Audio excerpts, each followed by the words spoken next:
Thank you very much for 40,000 subscribers. I can't even believe that I'm saying that number because it's literally, that is a mid-sized or a decent-sized football stadium at this point. That's crazy. Very hard to imagine, but thanks to everyone who's ever watched my videos, who's ever left a like, a comment, or subscribed to the channel. I appreciate every one of you. Couldn't have thought about a year ago when I started this channel that it would be this big after such a short time. So very crazy.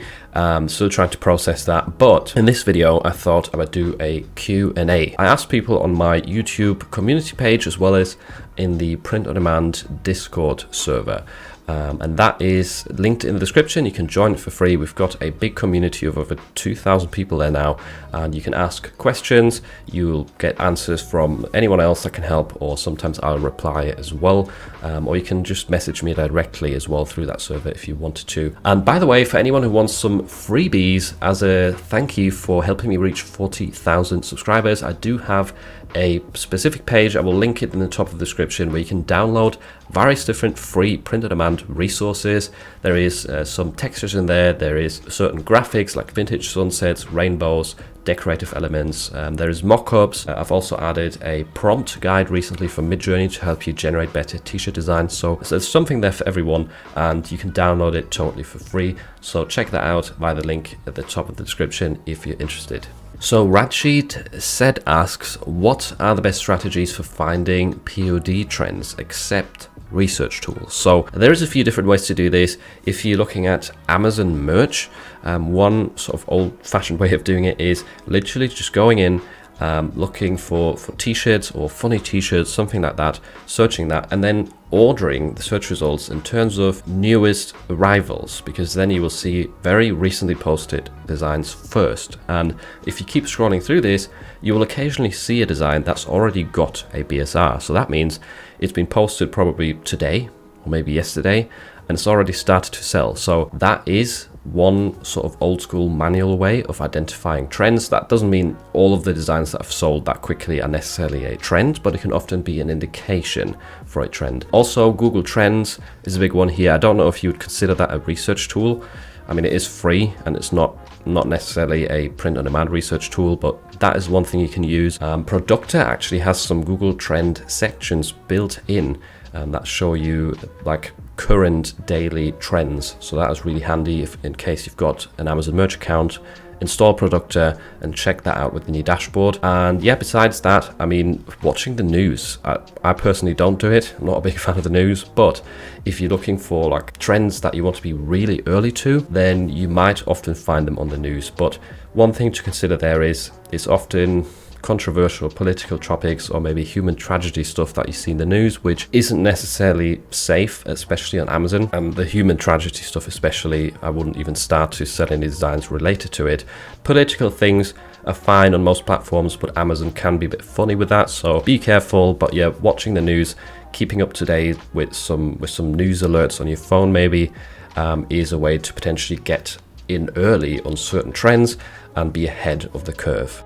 Next up, we've got Finance Zen asking, do you think that's worth it for the tiers 1,000, 2,000 and 3,000 to fill up their slots with scalable designs instead of focused niches with exceptional designs? Don't you think that by filling, as an example, 2,000 designs of focused niches with different keywords makes your account grow better? I totally agree with you here that focused designs for specific niches that you found that are lower competition, higher potential, definitely like more effective way of getting sales more quickly and in the end tiering up. The downside to this method obviously is that it takes longer. So it depends right here what your priority is. Is it saving time or is it getting more sales more quickly? The thing with scalable designs, and I've mentioned this in the past, is that yes, they don't take very long to create and they can save you so much time, but the potential of them to sell is also lower. That doesn't mean they don't sell, they definitely do. I get scalable design sales pretty much every day. But if you were to find a specific niche, create 30 unique designs for it and put those up out there, maybe you spent a day doing this, then it's more likely that, say, after a year, 10 or, I don't know, 15 designs of those have actually sold. Whereas with scalable designs, you can spend half an hour doing 200, 300 scalable designs, but you're not going to get the same sort of return of investment where 100 or 150 of those designs have sold after a year. So that is the way I look at it. It's way quicker, it saves a lot of time, but not as many of those designs are necessarily going to sell. The other method, the more traditional method, takes a lot longer, but the return on investment with time is better. So your specific question here, tier 1000 to 3000, if you've got the time, do the exceptional focused niches, exceptional designs. And if you're in a higher tier, like if you get to 8,000-10,000, where it's really hard to fill up your slots and hit your daily upload targets, then scalable designs are definitely a really good strategy that will help you just fill out your slots more easily and get sales more easily as well in the long run. Moving on, Krish Nanj asks, could you share a specific failure or mistake that you made while building your Amazon merch or print on demand business in general, and what did you learn from it? So I thought about this for a while. There is a story from a few years back that I could tell here that I never thought I would tell, but basically some of you might be aware of the trademark Birds Aren't Real. Now, back in the day, in my early Etsy days, I actually sold some designs that literally just said stuff like birds are fake, for example. So I had very similar designs to that trademark, and I still used the trademarked phrase in my tags or in my description to get the same traffic from customers. So this was at the beginning of my print on demand career, so it's definitely pretty stupid, because I actually had someone reach out from a legal team. I can't remember exactly who, but essentially they were associated with the brand owners of Birds Aren't Real, and they told me to remove the designs or else they'd take me to court and I think claim damages in the range of $10,000. So that definitely scared me, and I removed everything immediately. And it's something that definitely also drove me to pushing this narrative a lot now on YouTube, that you shouldn't mess around with trademarks. There's one side to it where Amazon is just extremely strict and rejects things very easily. But on the other hand, you can get taken to court even on other platforms. So don't mess around with trademarks. Be really careful. I know there's some very common words like, I don't know, he and she and is that some people might be trademarking out there, and I wouldn't worry about that.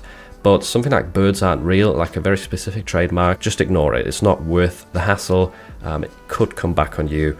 And that's a specific failure that I always remember, and that drives me to stay away from trademarks where possible. And building off of that last question, Mr. Music Teacher Engels said, likewise, what do you perceive as the biggest design mistake or niche mistake that people make? And in terms of design mistakes, I think what most people get wrong, especially at the start, and if you're not into design, this is very natural as well, is ignoring hierarchy or not being aware of hierarchy. And hierarchy essentially means, what do the customer's eyes look at first, second, third, etc. You want the customer to see the most important part of your design first. Usually that is related to your niche that you're targeting. If they don't see that very obviously first, they're more likely to actually scroll past or not understand the design very easily. Let's take an example. If you have a sentence that says, I'm just here for the pizza, or I'm just here for the steak, the emphasis should be on the word pizza, right? That should, in most cases, be the biggest word.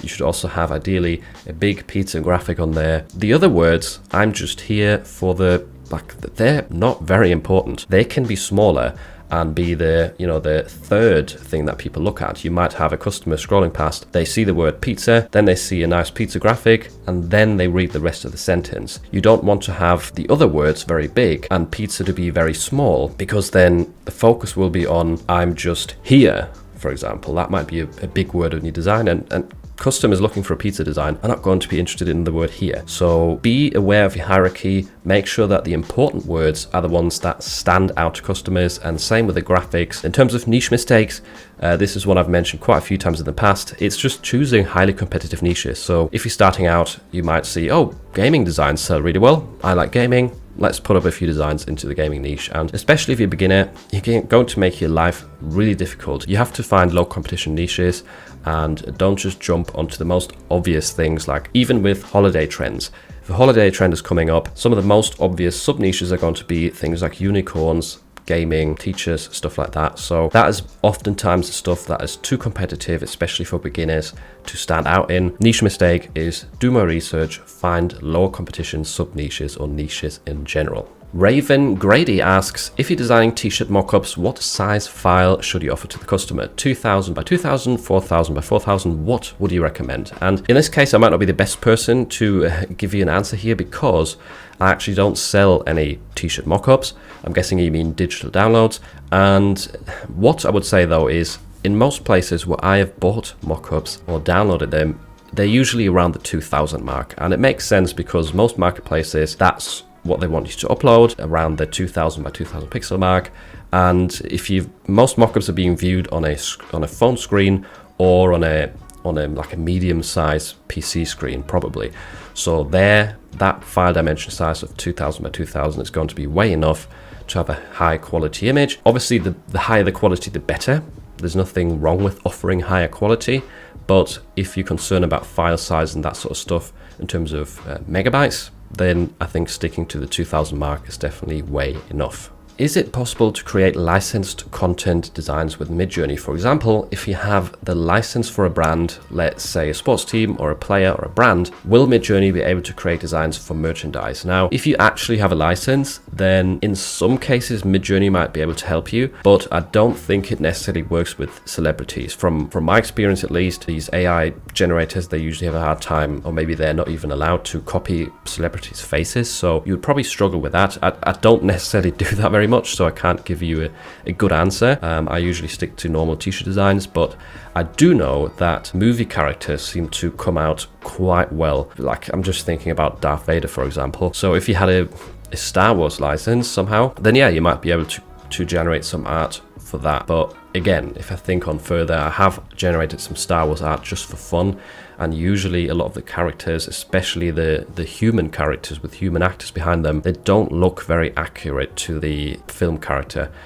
They're way off usually. So short answer, probably not possible, probably quite hard in most cases.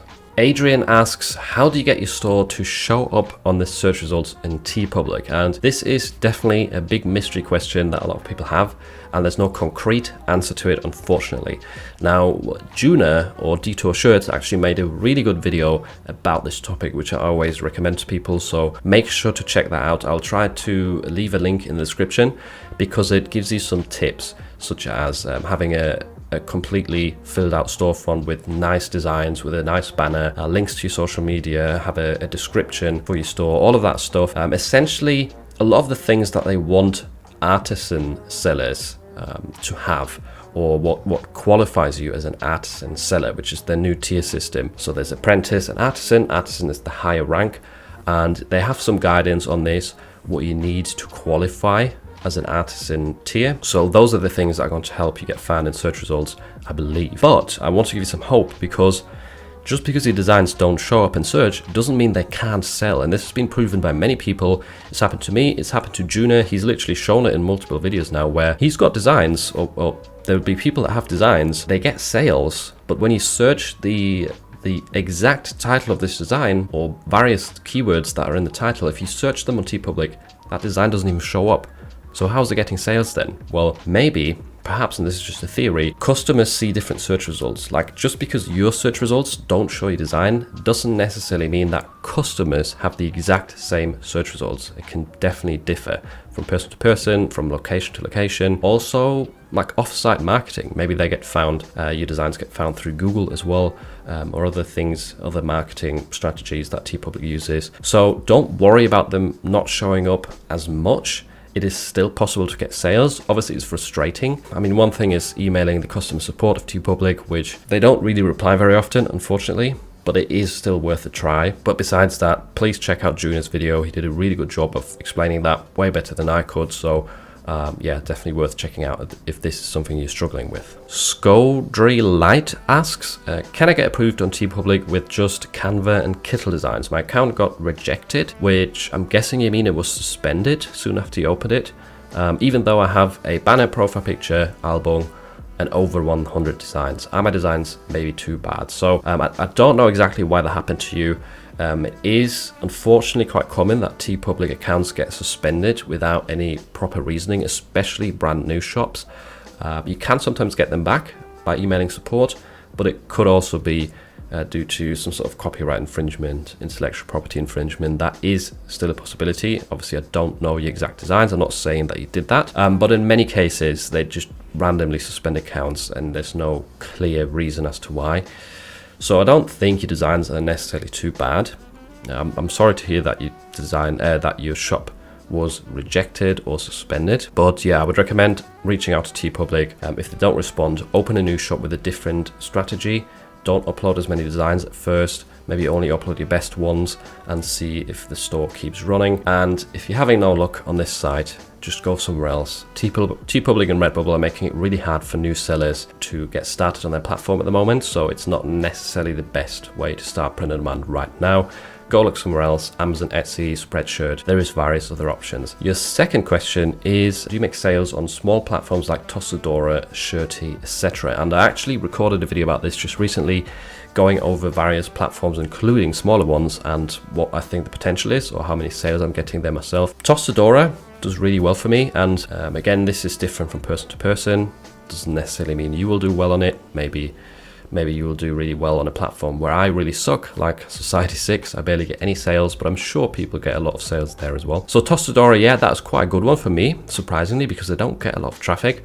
Shirty, I don't sell on Shirty because I always had a lot of problems with them when it came to uploading my designs. I always got a lot of emails saying that they're not publishing the designs for some weird, strange reason. Never got through to the support, or they never came back to me with any proper responses. So Shirty I just ignored because it was too much hassle. Don't get any sales there, but some of the smaller platforms like Tossadora seem to be doing well for me.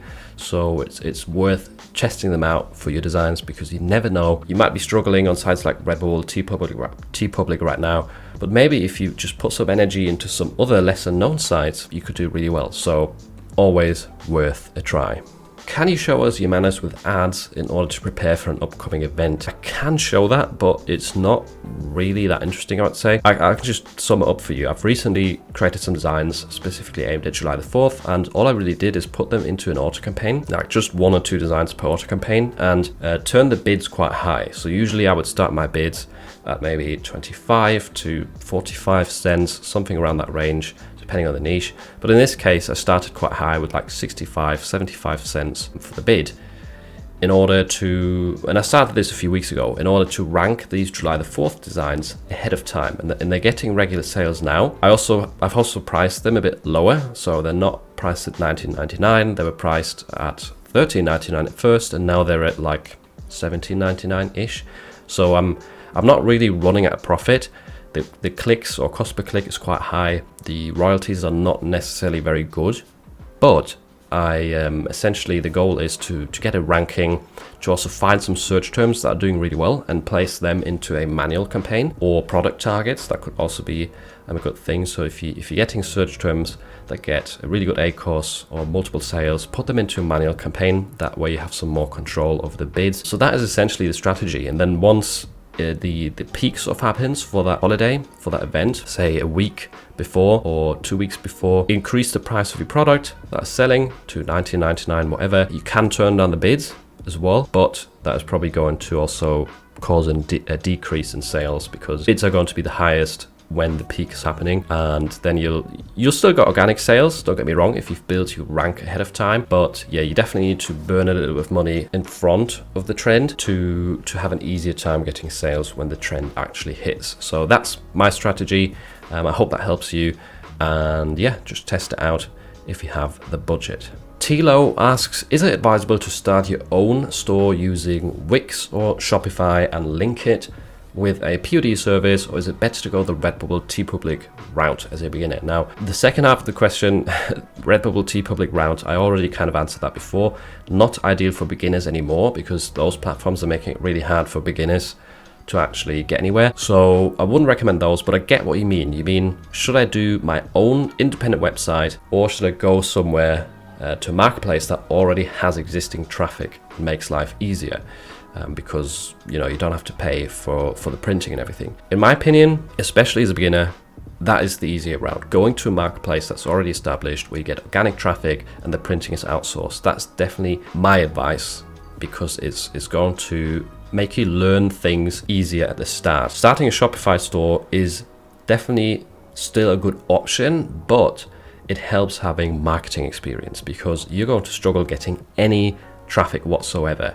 And it takes a lot of traffic, especially with an independent Shopify store that doesn't have a name or a brand behind it. It takes a lot of traffic to convert into actual sales and even just make back your, is it like $30 per month for Shopify or something? So you need to have quite a bit of marketing skills, I think, to get a Shopify store off the floor. It's definitely an option, but it's not the easier route for sure. If you go to somewhere like Amazon, Etsy, Spreadshirt, you've got organic traffic, which is going to make your life a lot easier as a beginner, and you can always still open a Shopify store later down the line if you found a really good niche or some really good designs that you want to try and sell yourself, linked with some sort of marketing strategy, then that is definitely worth testing out later. Do you recommend PODcs? I'm in tier 1000. With research tools, the two that I usually recommend are PODcs and Flying Research, and it totally depends on your budget. PODcs is the best value for money in my opinion, because with my code it's only $10 per month or $100 per year. Most research tools cost twice that. Like, most of them start at $20 per month, and Flying Research as well is more expensive. It does have some more in-depth data and some extra features in comparison to PODcs, but it is also more expensive. So it depends on your budget. I do recommend PODcs. I really like it, but there is definitely still other good research tools out there. Hassan asks, I'd be grateful if you can share ad campaign optimization criteria that you use, though it may need a whole dedicated video one day. We talked quite a bit about this in the recent podcast interview with Cameron I did, which was all about Amazon ads. So I recommend checking that out if you missed it, if you're into Amazon ads. What I typically do for optimization is mainly two things. One is increasing and decreasing bids. So if my target ACoS, for example, is 20, and I see that, I don't know, the close match is currently at 15% ACoS, then I will increase the bids slightly. Don't increase them by like 50% or 100% in one go.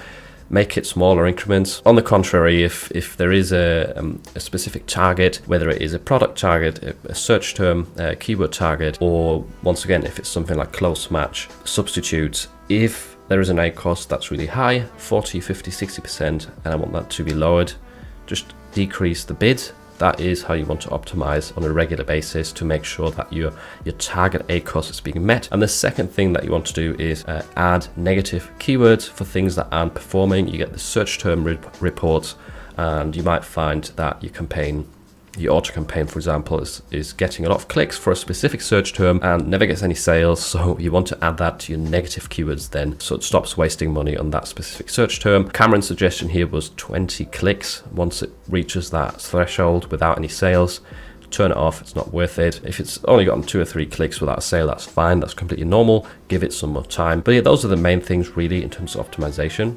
But in terms of a more in-depth discussion, the podcast is recommended. Mead asks, how can we go for event niches because they're very saturated, such as Halloween, first day of school? This is a very good question, and it's not an easy one to answer, but it often comes back to the things that I talk about in my trending niches videos, which is, if you don't have access to ads, if you can't advertise your products, you will have to be creative. It's not easy to get sales in such competitive events. So by getting creative, I mean, don't just copy the bestseller, because that's been done a million times before. You're not going to stand out. It's like walking into a supermarket full of red cans and you put another red can on the shelf and hope for someone to pick it up. It's just not going to work. So in order to be creative, you have to cross niche or find sub niches. Cross niching is just mixing different niches together. And once again, don't take the obvious ones. Don't make it a Halloween unicorn design, because that is too obvious. People have already done that a million times. Sub niching is just looking further through the search results, looking for more specific search terms rather than Halloween. You might have a specific Halloween phrase that's doing well, but that doesn't have as many search results. This way you sort of niche down further, you bring down the search results, but you look for specific niches, sub-niches that still have demand. So it's not easy, definitely not without ads, and especially in the lower tiers, but that would be my recommendation.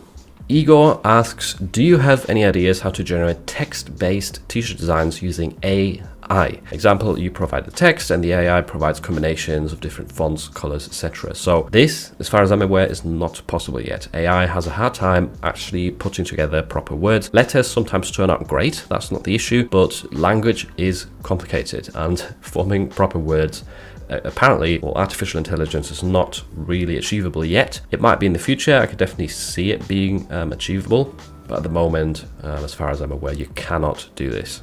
And lastly, another question that's sort of AI related. When you vectorize a photo and then save it as a JPEG in Photoshop afterwards, does that destroy the quality for print? I can see how you can have a misconception about this. You have a vector, you have a terrible photo, AI photo, you turn it into a vector for high quality, and then you save it as a photo again afterwards. That sounds sort of counteractive, but it isn't. You're just using the vector as sort of a vessel to make the design a massive size without losing quality. So this is just like sort of a middle stage. And then you can save it as a JPEG in Photoshop at a massive size, and then it's going to print well. You can't do that with the original Midjourney image that is 1000 pixels. If you save that in Photoshop at 8000 pixels wide, it's going to look terrible. If you use the vector in between to blow this image up into a big size, then the JPEG in the end is going to print well. Granted, you've used the right dimensions to get a decent DPI, but yeah, I hope that answers your question. I hope you enjoyed this Q&A. If you still have any questions, just leave them down below in the comments. And if you want to learn how to create Midjourney wall art and sell it on Etsy, then make sure to check out this video next.